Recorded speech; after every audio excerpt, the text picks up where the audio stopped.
All right, how's it going? Welcome back to another video here in the series on differential equations.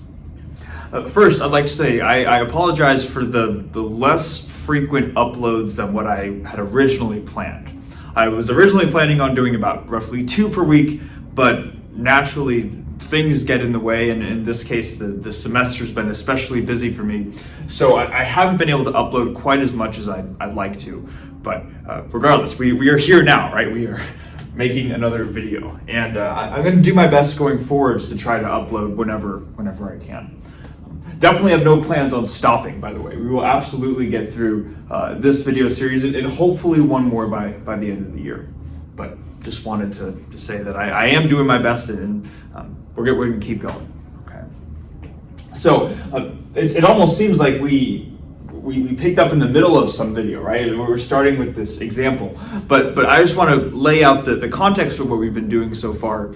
We've been talking about these types of differential equations called first order differential equations. And in the most recent video, we talked about these types of equations called non-homogeneous differential equations.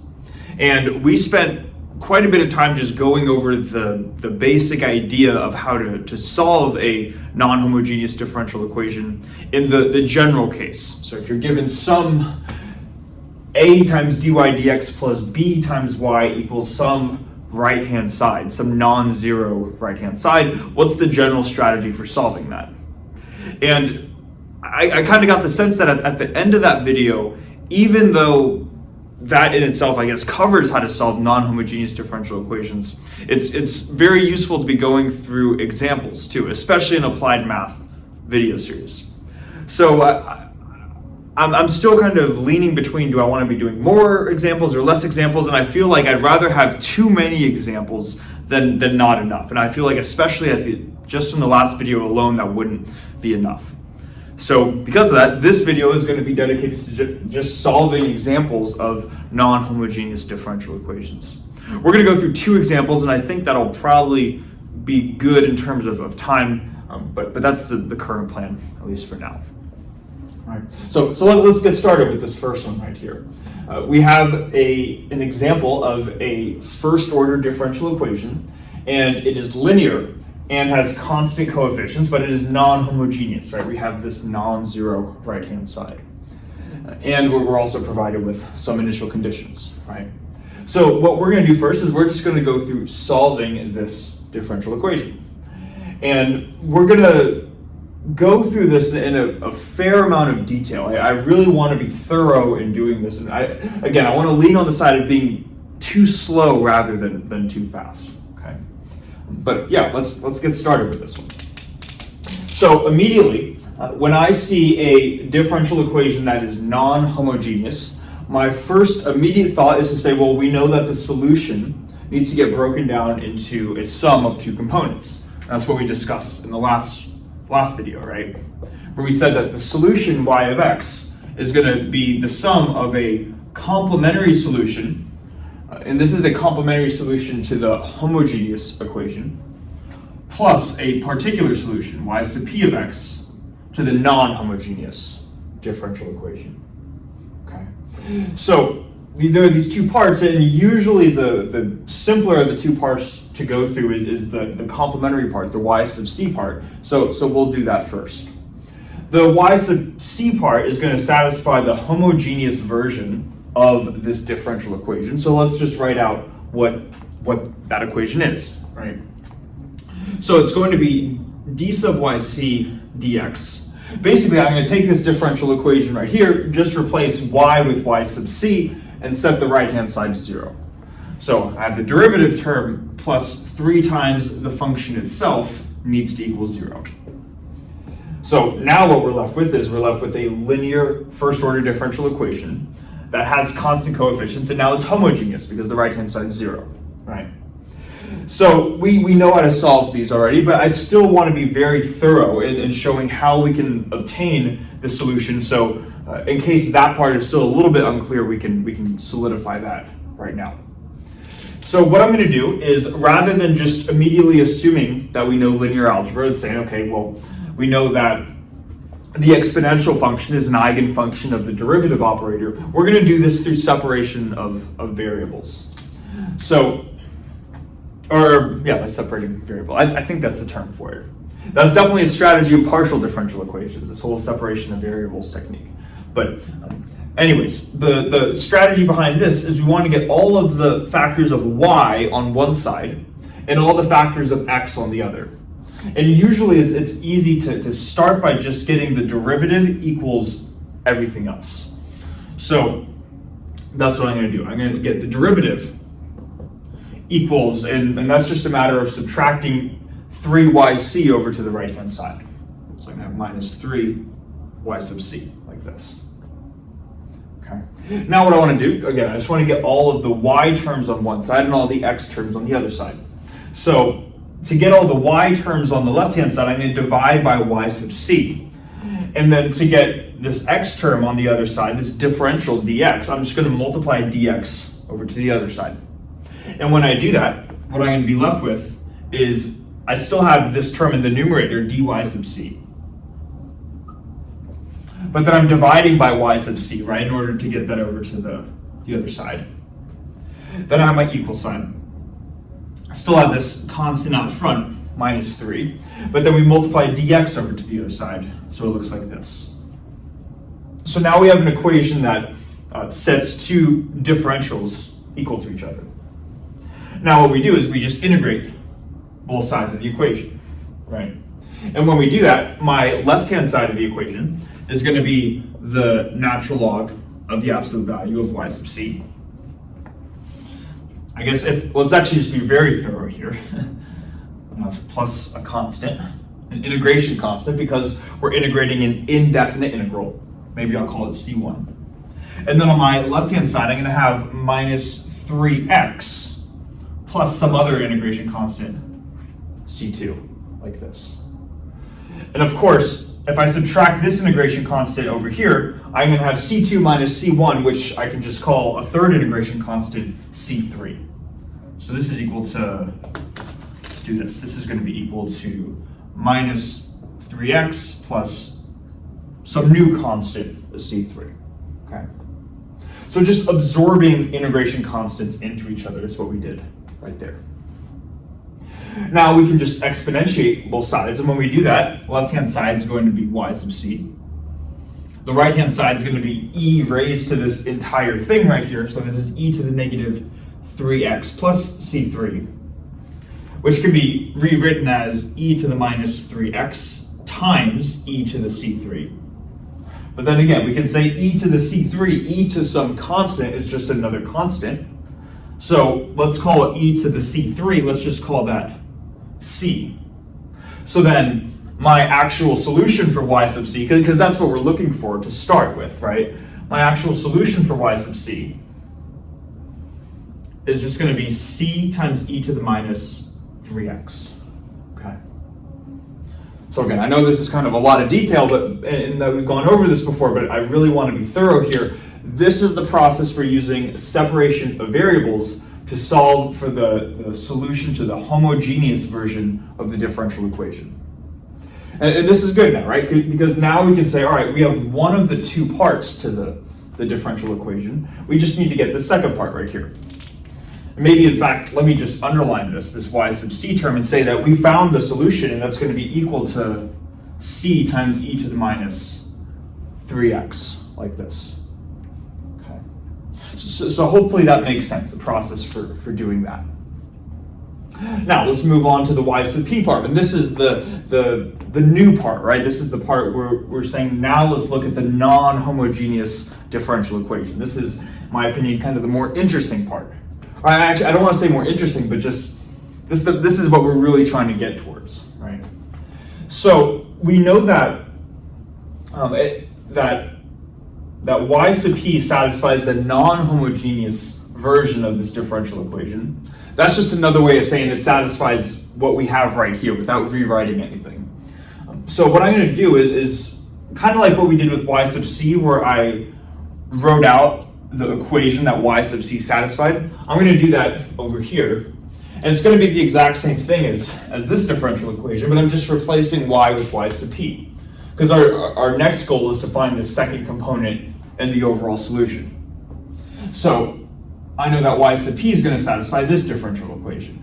The derivative of y sub p plus 3 times y sub p equals e to the minus x, like this. Okay. So now we want to say, okay, well, what was that strategy we were talking about in the last video for solving this type of differential equation? And some resources are going to call this guessing the solution, but I'd like to think of it as really just using our knowledge of calculus to determine the form of the solution. We know that we want to figure out what y sub p needs to equal. And let me just do this for now. Let's say that we have y sub p of x. We want to find what this thing is so we can plug it into here, right? We don't know what it is right now, so maybe we can call it a question mark. But we know that if we were to take the derivative of y sub p and then add 3 factors of y sub p, we're going to get e to the minus x. And we can ask ourselves, well, what type of function, when differentiated plus added 3 times that, is going to give us something like this? And this is where we lean on our calculus knowledge. We know that the derivative of an exponential function is just a scaled version of that same exponential function. So if I know that this is going to be some scaled version of y sub p, then I'm going to have something times y sub p plus 3 times y sub p equals this thing. Hopefully it makes sense that even before doing anything, we know that the solution is going to have e to the minus x in it, right? Because e to the minus x is going to get contained within here. Then I'm going to have plus 3 times some factor of e to the minus x. I'm going to get e to the minus x right here.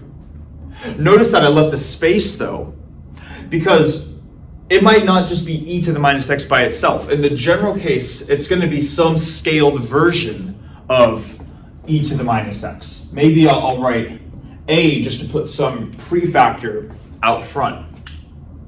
So this way, what we're doing here when we're saying that the solution for y sub p is a times e to the minus x, we're saying that we know that the solution should contain a factor of e to the minus x.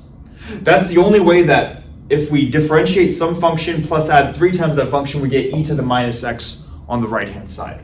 So it needs to contain this. We just don't know what this scalar, this coefficient out front needs to be. So hopefully that makes sense, the process, or the thought process, I should say, behind why this would be the guess to the solution right here. And now, just to put everything into context, it's almost like what we could do is we could say, this was the work for finding y sub c, and we said that it's c times e to the minus 3x. Okay, great. It seems like we've just found y sub p using our knowledge of calculus. So can I just do this then? Can I do the same thing that I've done here? Can I just say that y sub p is a times e to the minus x, and now I'm done with the problem? And it's like a yes and no thing, okay? You can say this is the solution, except it's just not complete yet. We had to introduce this factor a here to allow for some generality within this equation. We don't know what the coefficient out front is necessarily that's going to cause this equation to be true. We'll still need to solve for whatever that value of a is. So here's what I'm trying to get at. Even though this is the solution to y sub p, it is not yet complete because we don't know the value of a. So for the remainder part of this whiteboard, that's going to be our goal, is to say, okay, well, what is the value of a? Once we know what the value of a is, we can plug it into here, and now we have our solution for our complete solution for y sub p. All right. Hopefully that makes sense, that idea makes sense, that this is the general form of what the solution should look like, but to really get the specifics and plug everything in, we need to solve for what our unknown a is. So let's do that. The way that we do that is just by taking this form of the solution, y sub p, and plugging it back into the differential equation. So for this first term, I need to differentiate this, and the derivative of a times e to the minus x is just going to be negative a e to the negative x. It's the derivative term. Then I have plus 3 times y sub p. Well, we know y sub p is a times e to the negative x. So this is plus 3 times this function, 3a e to the minus x. Then we just have equals the right-hand side, e to the minus x. And now it's just a matter of solving for this a coefficient using algebra. We notice that each term has a factor of e to the minus x, so those are all going to cancel. And what we're left with is negative a plus 3a, or in other words, 2a, equals, I guess, just the number 1, right? And then, of course, that implies that a is just 1/2. So now that we found the value of a, we can say, all right, now we know what this coefficient needs to be. So rather than writing this as a general a times e to the minus x, we can replace a with what we just found, right? We can replace that with 1/2. So now what we have is our solution is a sum of two parts. It's c e to the minus 3x plus 1/2 e to the minus x. Okay. Hopefully this makes sense up until this point. All right. Again, it can be difficult for me because I can't see people's facial expressions to see if people are getting it or if they're confused. But yeah, hopefully up until now everything's clear. Now, one question you might be having is to say, all right, well, we started by saying y sub p is a e to the minus x, some constant times our exponential. But isn't that what we had right here, where we have some constant times an exponential? So how can we emphasize the fact that we needed to solve for a algebraically, but we didn't do that with c, right? That might be a question that we would have, and that would be a perfectly good question to ask. And I want to make this clear now in case this was still unclear from the last video. Whenever we have a homogeneous solution, that is naturally going to have some coefficient, some unknown coefficient that I'll usually just call c. And this coefficient is always going to be solved for by using the initial conditions provided at the beginning of the problem. What's different is with y sub p, we don't need to reference initial conditions in order to solve for what the value of a is. And you can see right here, we didn't use this condition at all in order to get to the value of a. So we didn't need the initial conditions to solve for the value of a, but we do need the initial conditions to solve for the value of c. And we want to wait to apply the initial conditions only once we have our full solution right here. So the general, I guess, process in the differential equations that you end up solving, or the different non-homogeneous differential equations that you end up solving, is you first say, let's break it into two parts. Let's solve for the homogeneous part and leave that coefficient as the general c, and just leave it there for now. Then let's find what y sub p is, and not just find the general form of y sub p, but also find out whatever the specific coefficient out front is using algebra. Plug those in together to get an overall solution. Then once you have the overall solution, which is the sum of these two terms, then you, as a final step, and this is always going to be the final step, is at the very end you apply the initial conditions to find out what that unknown coefficient c is. Okay. So that's going to be the general idea, and that's what we're going to do now to finish off this problem right here. Now we know that our overall solution to the differential equation is y of x equals this first term, c e to the minus 3x, plus the second term, 1/2 e to the minus x. And now here's where we can use the initial condition, y of 0 equals 1. What this is saying is y evaluated at x equals 0 is equal to 1. So let's just plug those values in. Let's say when x is 0, y has to be 1.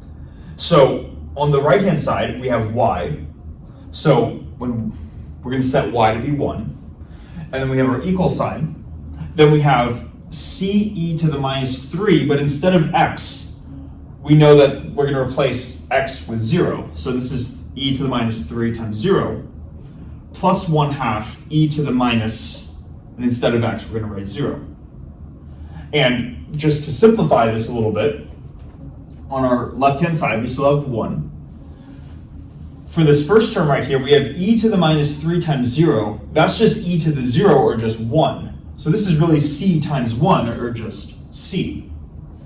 Then for the second part, same idea, right? We have 1/2 times e to the minus 0, that's also just 1. Or in other words, we can write this as 1/2 times 1, or just 1/2. And now we can see how we can solve for this constant just using algebra. Turns out that you just subtract 1/2 over to the other side, and you get that c needs to be equal to 1/2. So then finally, now we can say, all right, we found this constant that we've been leaving out all the way up until this point.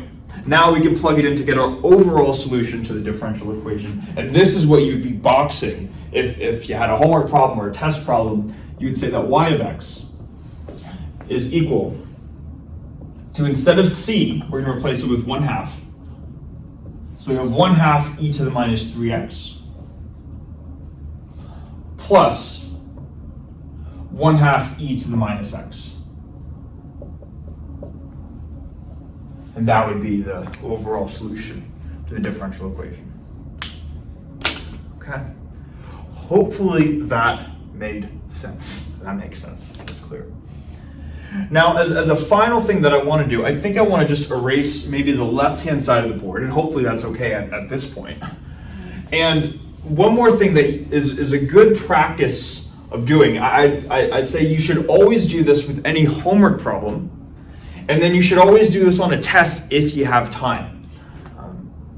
And when I say that too, I genuinely mean that. If you have the time, you should absolutely do this, which is to say that once you have your solution to the differential equation, you want to ask yourself, well, how do you know if that solution is right?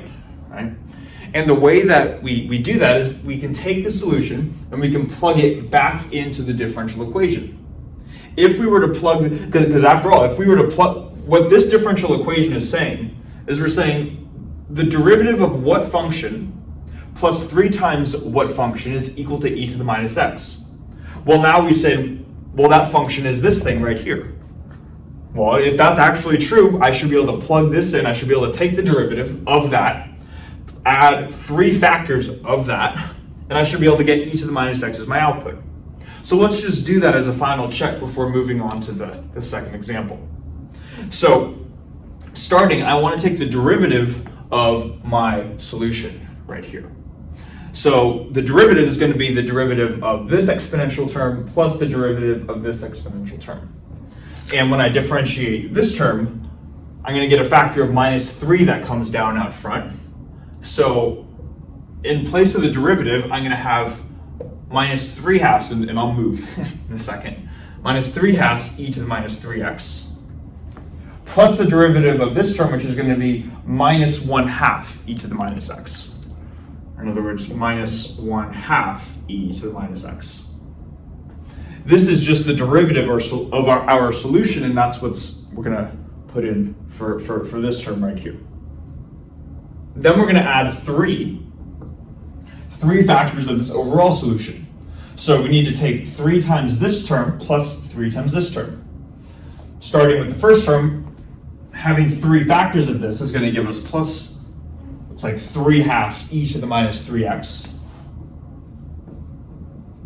Like that. And then I need to add 3 factors of this term, which is going to be 3/2 e to the minus x. So I'm going to have plus 3/2 e to the minus x.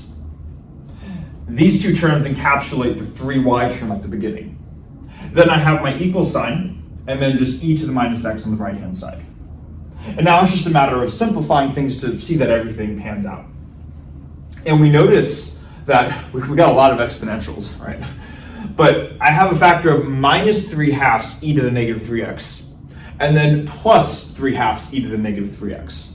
So the negative of something plus itself, that's going to cancel. So these terms cancel out. And what we're left with is minus 1/2 e to the minus x plus 3/2 e to the minus x. That's minus a half plus 3 halves, that's just 2 halves or 1. So my left-hand side is going to be, I guess, 2 halves e to the minus x.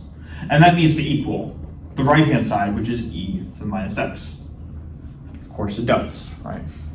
So because we plugged our solution back into the original differential equation, and we see that we get a true equation as the output, that is confirmation that our solution that we found is in fact the correct solution.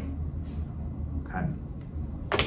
So hopefully that process makes sense. That is how you would systematically go through solving a first order non-homogeneous linear differential equation with constant coefficients.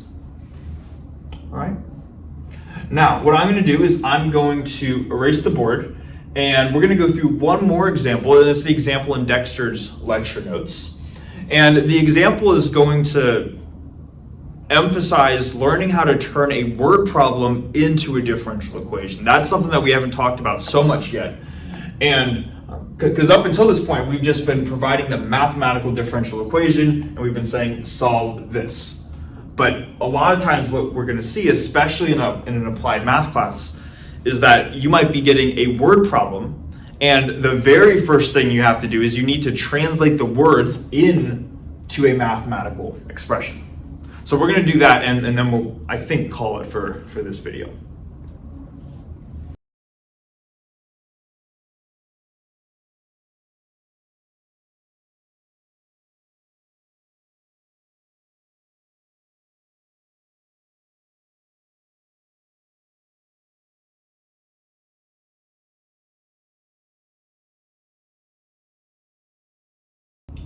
Okay, so we have this word problem here, and we're going to do two things kind of to end the video. First is that we're going to transform or show how to transform this word problem into a differential equation. And then second, we're going to just solve the differential equation. Okay.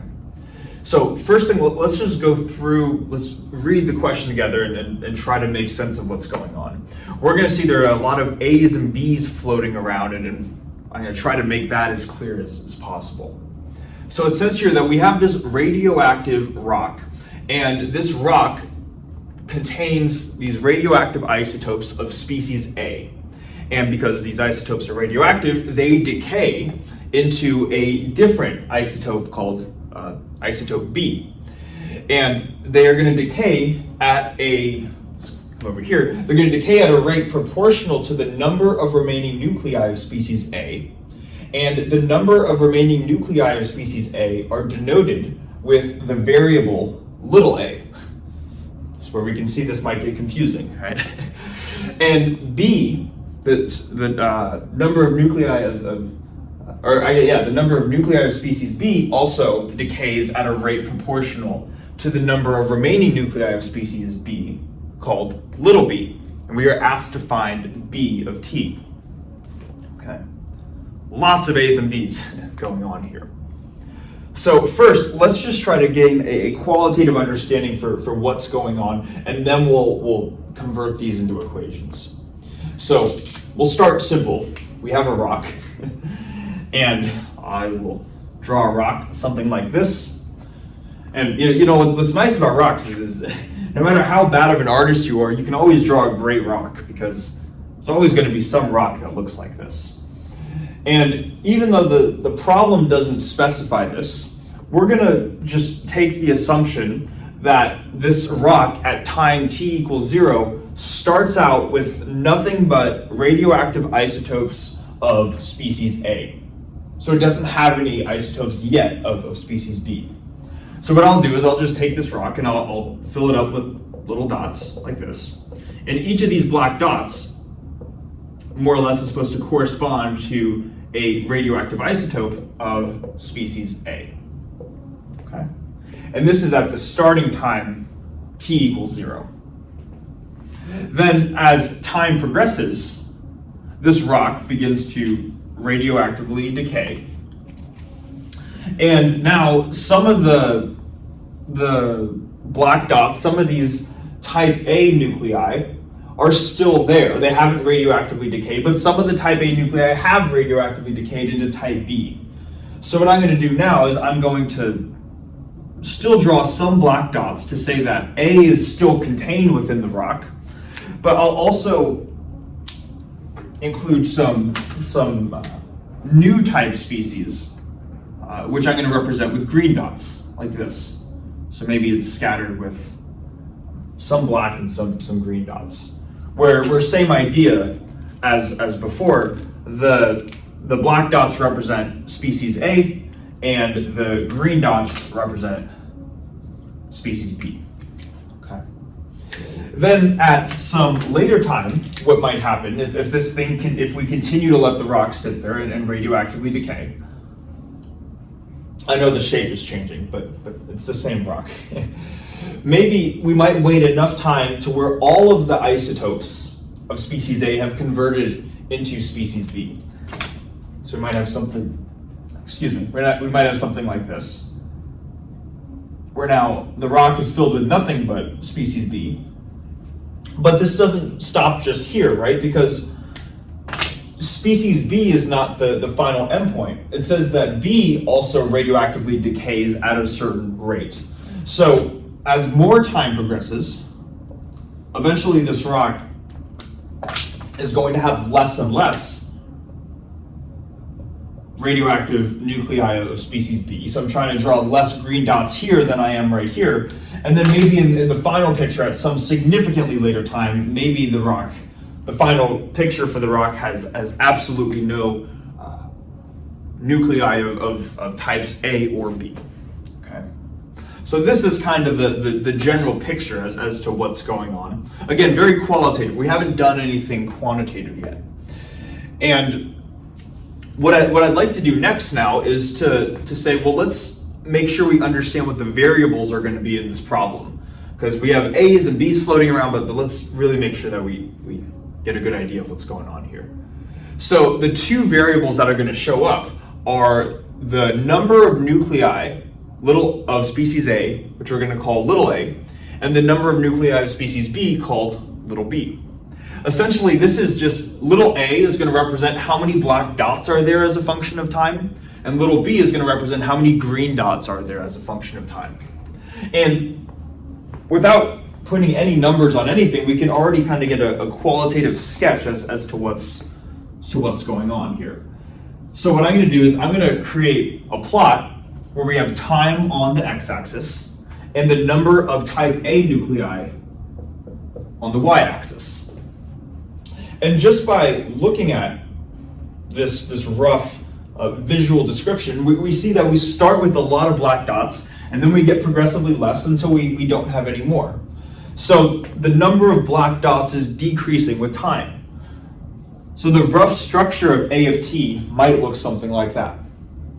The chance of it being linear is pretty unlikely, as we're going to see. But this is just the rough trend to say that the number of these black dots, the number of nuclei of species A, decreases as a function of time.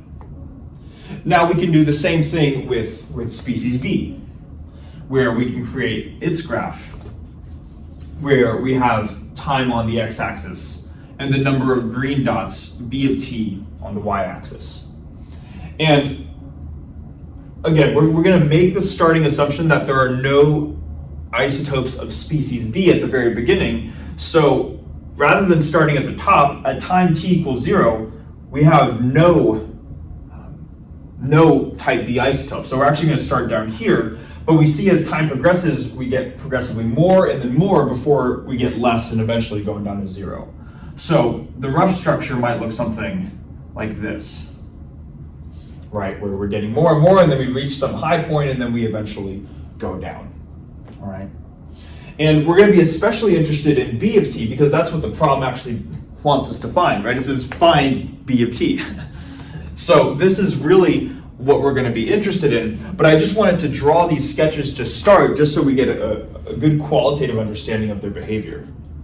Okay. So hopefully that makes sense, as this is kind of the setup here for the problem. Now, what we're actually trying to do is as a first step, we want to transform all of these pictures into a system of differential equations, which really is going to be one differential equation that we're interested in solving. So let's see how we can take this word problem and do that. So we're going to start at the top here, and it says that isotope A decays into isotope B at a rate proportional to something. And I want to just stop immediately at the word rate, because when we hear the word rate, we're going to hear this a lot in differential equations. The rate that something changes should immediately just ring off alarm bells in our head, and that should tell us that we need to look at the derivative of something. Rate corresponds to derivative. So let's just see what we're taking the derivative of. It says basically here that the number of A-type isotopes is going to decay into the B-type isotopes at some rate. In other words, the number of A-type isotopes are going to change as a function of time. So when immediately before we do anything later, once we get to this part right here, I immediately know that we want to look at the number of A-type isotopes as a function of time, like this. And we want to see how we want to look at that rate, see how that changes. Now we want to see what can we say about this rate, right? Well, it says here that this rate is proportional.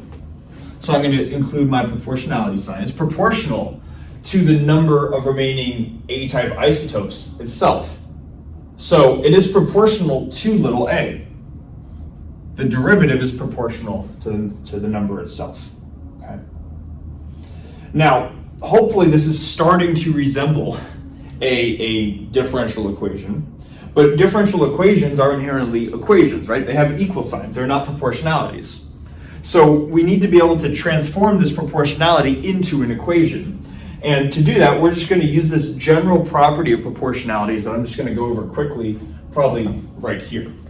Where if we have two quantities, x and y are proportional to each other, another way of writing this proportionality is that x is going to be equal to y, but there's some constant of proportionality between the two variables. Basically, this top thing here is saying that as x gets bigger, y is going to get bigger. And as x gets smaller, y gets smaller, right? And that same behavior can be modeled by this equation right here. So hopefully that makes sense. And if it does, we can just apply the exact same thing to this proportionality right here.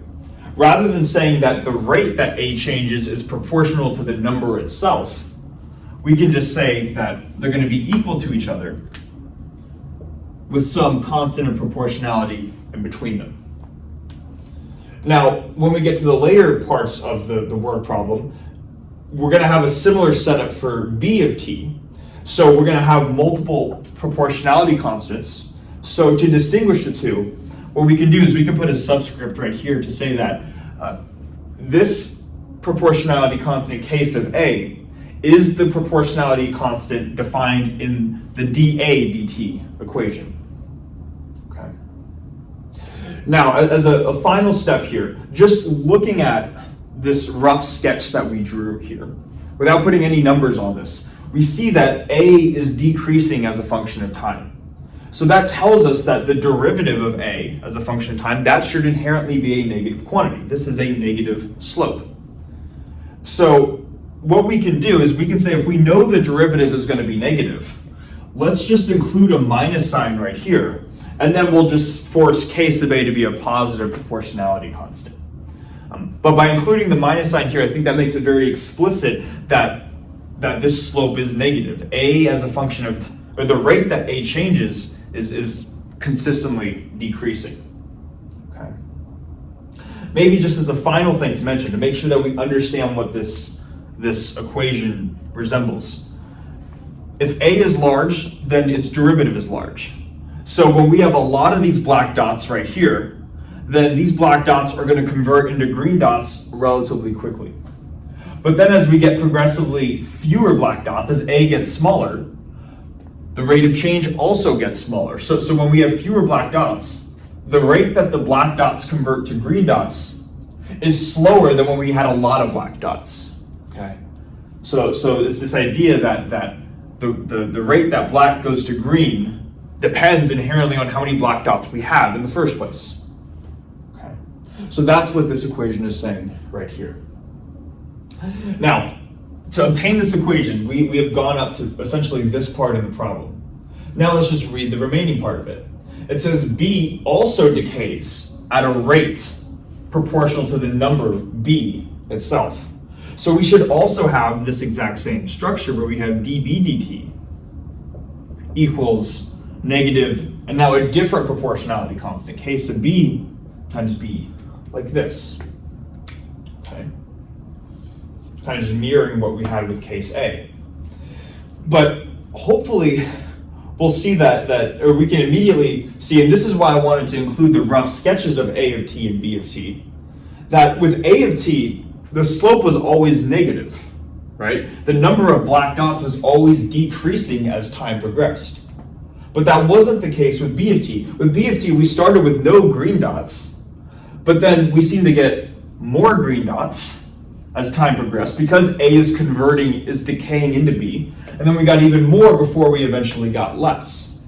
So because we're getting an increase here but a decrease here, it doesn't necessarily make sense that the slope is always decreasing.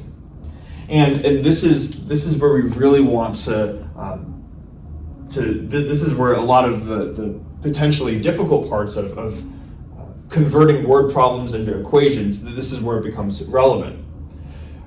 What we see is that we have the same behavior as we did with species A, but does it also make sense, I'm asking you, does it also make sense that the more black dots we have, those are just more opportunities for these black dots to turn into green dots?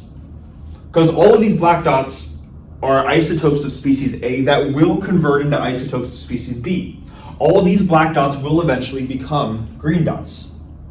So not only is this true, but also the number of green dots as a function of time, that is going to increase, and that increase is going to be proportional to how many black dots there are. Okay? So not only do we need this term to account for the negative decay rate, but we also need to account for a second term, a positive term, that says that this rate is going to increase depending on how many black dots we have in the first place. Where we're going to have A right here, and its corresponding proportionality constant, k sub A. Right? And hopefully this kind of makes sense, right? With dA dt, we just have like we had one negative slope, and that just came from a single contribution. It came from the fact that the rate was proportional to this guy. But now with B of t, the picture is not so simple. It might be increasing at some points, it might be decreasing at some points. So the negative factor is really going to dominate in this later part where the slope is more negative, but there's also this positive factor that's going to be prevalent in the early stages of B of t. Okay? So this is the process that we can use to go about taking a word problem, converting it into a system of differential equations. And I know we're really focused on a single differential equation, at least earlier on in the video series, so don't worry, it's designed to where this system can easily be converted into a single differential equation. To see how to do that though, what I want to do is I think just erase what we have on the board. I'm going to write out this system of differential equations, provide the initial conditions specified with these diagrams, and then we'll finish out the video by solving everything.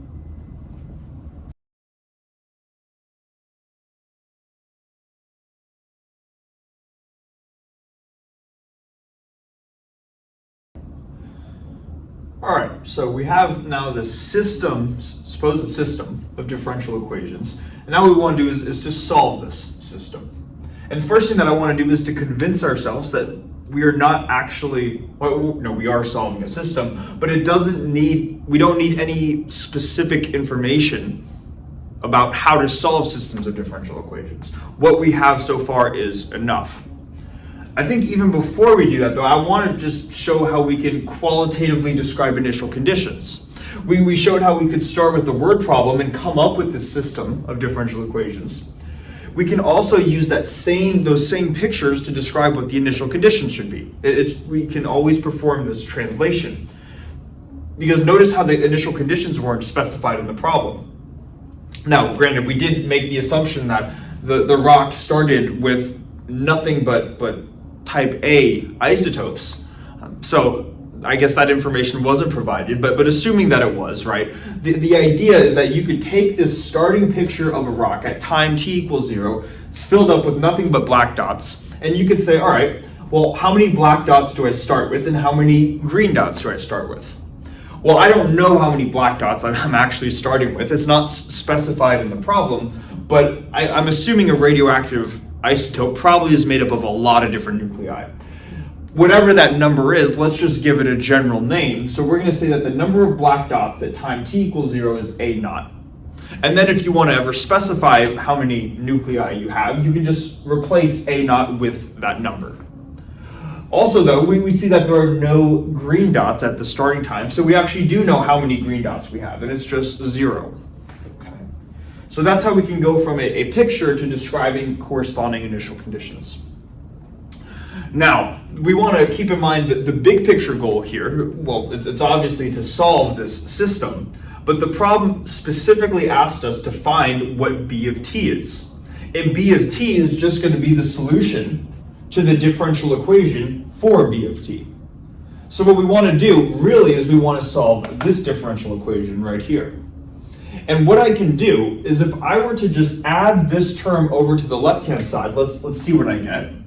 I'm going to get dB dt plus this term, k sub b, let's make that a little bit cleaner, plus k sub b times b equals k sub a times a. And the reason for writing the differential equation in this form is because now it all of a sudden looks like a non-homogeneous, linear differential equation with constant coefficients for b of t. And these are things that we know how to solve. The only, I guess, uncertain part so far is that this right-hand side is no longer just an immediate explicit form, it's k sub a times a. Well, k sub a is just some proportionality constant, that's just a number.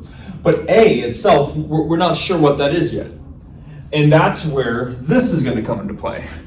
And this is the differential equation to solve for a of t.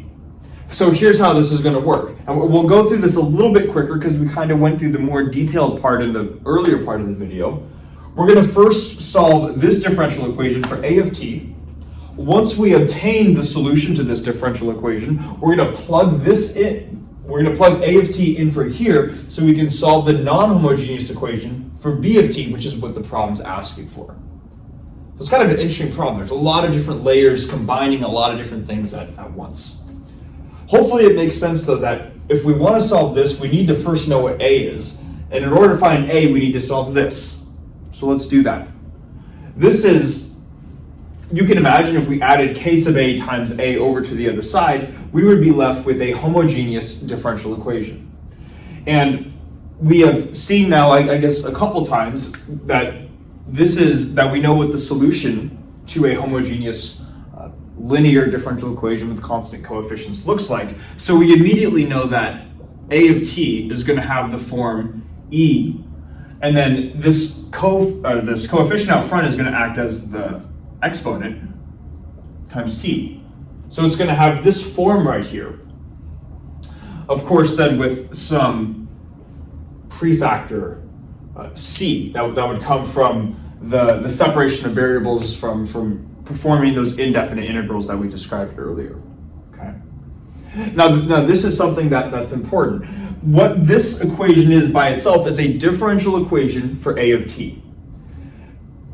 We might, if there's uncertainty about when do we solve for c is always solved for, this coefficient out front is always solved for once we have the solution, and all that's left is to apply the initial conditions. Well, even though a of t isn't our final goal, we do have our solution for a of t. So now all we would need to do is to apply the initial conditions to this equation. So at this point, we are ready to apply the a of 0 equals a0 initial conditions. And when we do, if we were to plug in this condition right here, into this solution, the left-hand side is going to be a naught equals c times e to the 0, which is just 1. In other words, c is going to be equal to a naught.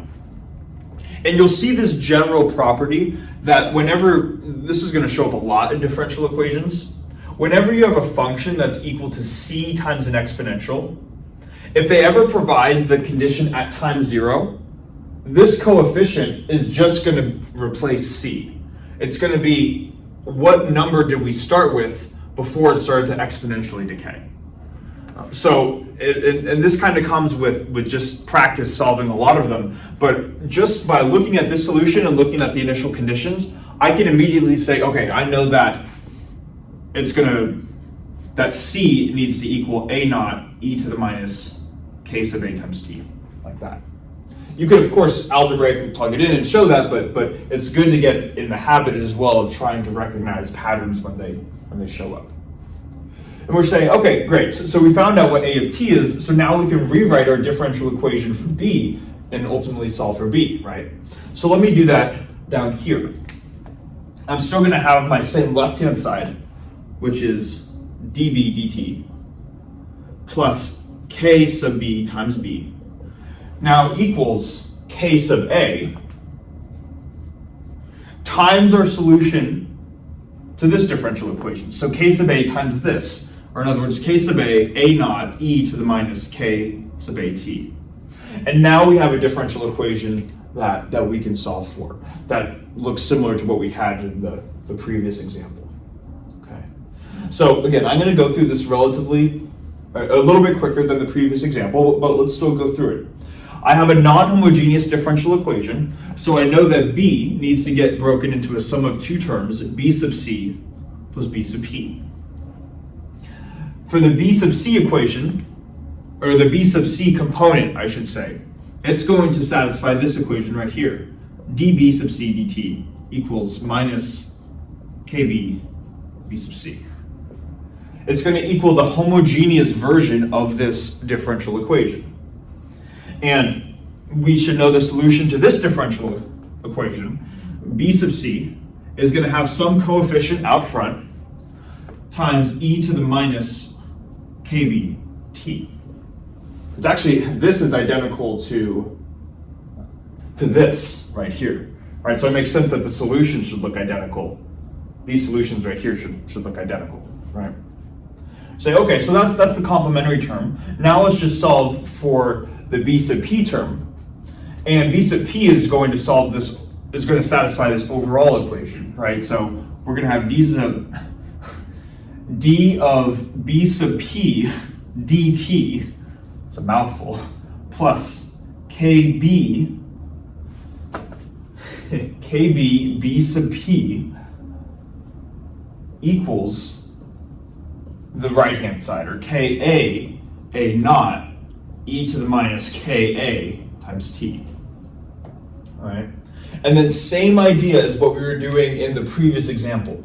We know that in order to differentiate some function plus get some scaled version of that function and to get this as the output exponential, we know that whatever b of p is, it needs to be some coefficient times this exponential. It needs to be some coefficient times e to the minus ka t, like this. Notice how with that logic right there, the important part is that we're going to have an exponential and an exponential giving us this exponential. So the solution should take on an exponential. But the solution doesn't care at all about these prefactors out front. The logic relies on the fact that the logic for what our solution should be is based in the fact that our right-hand side is inherently an exponential function, regardless of the fact that it's a scaled kaa naught times this exponential function. Okay. I wanted just to make that clear, just so we see that whatever these things are in front, that doesn't change what our overall general guess is. Now, in the problem, we've already used species A, we've used species B, we have this constant C, so what we could do is we could just say this is some other constant D. Whatever we call it doesn't really matter. The idea is that we solve for whatever D is, so once we have D, we can plug this back into our B sub P component. So let's go about doing that.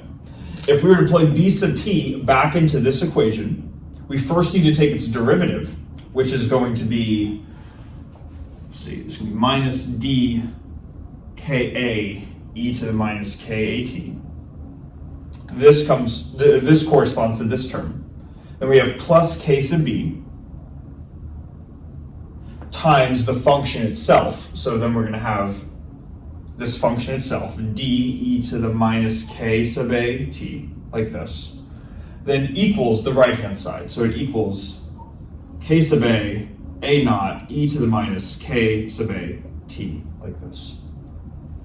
So now we have an equation that we can algebraically solve for this unknown d that we want to plug in. So we notice there's an exponential e to the minus kat in each of these terms, so those are going to cancel. And then it's just a matter of algebraically solving for d. And when we do that, we're going to get d equals, let's see, k sub a naught divided by, what's that? That's going to be kb minus ka. It's going to look like this. So now we have, if we plug this constant, whatever this constant is, into here, that's what our b sub p component looks like. So now we know what b sub c is, we know what b sub p is, plug the two in together, and this is what we're going to get. We're going to get that b of t is equal. Hopefully I'm not running out of room here. Get that b of t is equal to the first guy, c e to the minus kb times t, plus the second term. And the second term is this constant d, which is whatever this thing is. So k sub b minus k sub a over ka a naught times this exponential e to the minus ka t, like this. And now as a final step, we just need to solve for this condition, because this is kind of the last step, just needing to apply the initial conditions. And we're provided that b of 0 is just 0. So if we were to plug in the initial conditions, my left-hand side is going to be, well, let's actually just go through doing this. If I were to plug in b of 0 is 0 into this equation to solve for c, I'm going to get 0 on the left-hand side equals c times e to the 0, or in other words, just c, plus I still have this term in parentheses. So this is going to be ka a naught over kb minus ka, that, times e to the 0, which is also just 0. So that tells me that c is just the negative version of this. And the way I can write the negative version of this is by just interchanging ka minus kb. So maybe let's write, there's a lot going on here. Right here. C is negative this thing, k sub a naught, and then k sub b minus k sub a. Another way of absorbing the minus sign in is just to interchange the order in which we're subtracting these. So we can say this is k sub a minus k sub b in the denominator, still with k sub a naught at the top. So then plugging everything in together. Now that we have the value of c, this is what c is equal to. Now we just plug that in for here, and then we're done. So let's do that. So now instead of an arbitrary c, we're going to write this. So we're going to have k sub a minus k sub b over k sub a naught, and b of t should equal this thing. I mean, a lot of stuff again going on here, but this is our solution to the differential equation. Okay. So a lot of steps, but hopefully if we break down these steps on an individual level, everything makes sense. I also hope I didn't make an algebraic error at some point. I did do this right before just to make sure I wasn't missing anything, but if there is a minus sign that's off here, I do apologize. But hopefully this is at least the, or we understand this is the basic idea for how to solve this type of problem. Okay. So I feel like it's probably gone on long enough. Hopefully this makes sense.